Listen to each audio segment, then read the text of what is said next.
For joining us today. We're going to start by talking about the federal infrastructure bill and what it will actually do for the people right here in Columbia. Well, look, as mayor, I know the cost of these urgent, overdue infrastructure projects. And anyone who's ever sat in traffic congestion at Highway 63 or I-70 or had water back up their basement because of stormwater or sewage, or had trouble accessing high-speed, affordable internet, knows about these outdated, overdue infrastructure projects as well. And the good news is there's now federal funding available to help us address some of these projects for everybody. Yeah, are there any specific projects that we're hoping this money can go towards here in Columbia? Well, first of all, the state of Missouri is going to receive up to $8 billion. About 6.5 of this is reserved for roads and bridges. I've already talked to MoDOT about accelerating the Highway 63 I-70 interchange project. That's a high priority, unfunded project that this money is designed for. In fact, it's on the list.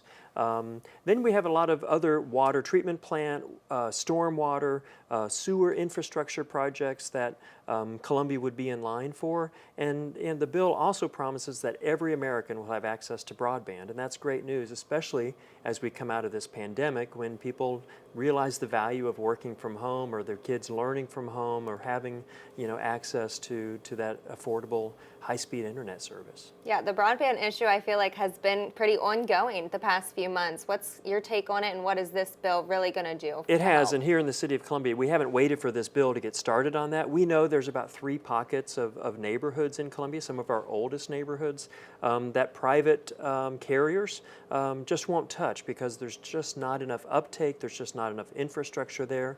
And so we're moving forward with those neighborhoods to make sure that we're addressing those unserved first, then we can begin to address the underserved, maybe those who just have low speed issues, and then make sure that there's more competition so that we can lower the price of broadband and fiber for everybody.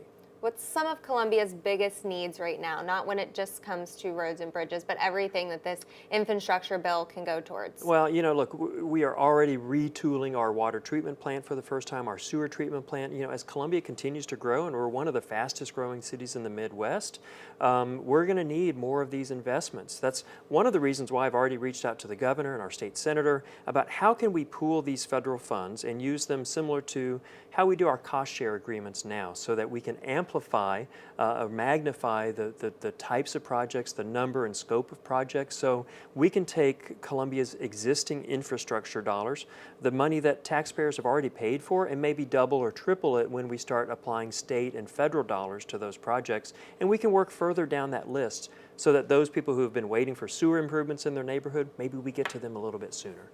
Something we talked about beforehand is just this is not something that's controversial. It's something that a lot of people agree on here, both government side and just the people in general. Well, look, you're not building roads to your house. I'm not building my own road to my house. This is something that people expect government to do and to do it well. We all want smoother, safer streets, but we also need good roads that take us to good schools and good jobs. And speaking of jobs, this infrastructure bill is going to create 2 million new jobs in the country. I don't know what that means for Columbia or the state of Missouri, but these are high-paying, blue-collar, middle-wage jobs that are going to put people to work as we continue to pull out of this pandemic. I think we're all going to be grateful for those jobs.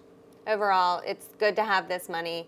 What do you think is the best thing coming out of all of this? Well, I think people are going to begin to see immediate impacts on big projects, frustrating projects like Highway 63 and I-70. When we have a high-speed manufacturing corridor on Route B, we've got food manufacturers on Paris Road. When Aurora Dairy came online, they added 100 trucks to that into that intersection, but there's no money to improve it. And so now we have a budget of a pipeline of infrastructure dollars for the state of Missouri that we can begin to accelerate some of those projects. Gans Road is another improvement as Columbia continues to grow towards the south. We're going to need new direct access to Providence Road from Highway 63 to alleviate some of that congestion that we now see on Grindstone or Broadway, so that we really preserve that corridor for our entrance to downtown. But we also get some of those highway dollars right here focused on Columbia and mid-Missouri. Like you said, we've all been stuck in traffic at the 6370 connector. What's the specific plans for that project? Well, I think it's too soon to anticipate the engineering for that, but now that there's funding available for that, look, I was one of the point people for the I-70 bridge at Roachport, and that was really a perfect example of local, state, and federal officials working together to get things done. I think that's just such a tangible reminder that when we all work together on projects that we can agree on, like infrastructure, everybody benefits from those. Yeah, anything else that you wanted to add in about these funds? No, thanks. All right, thank you so much for joining us.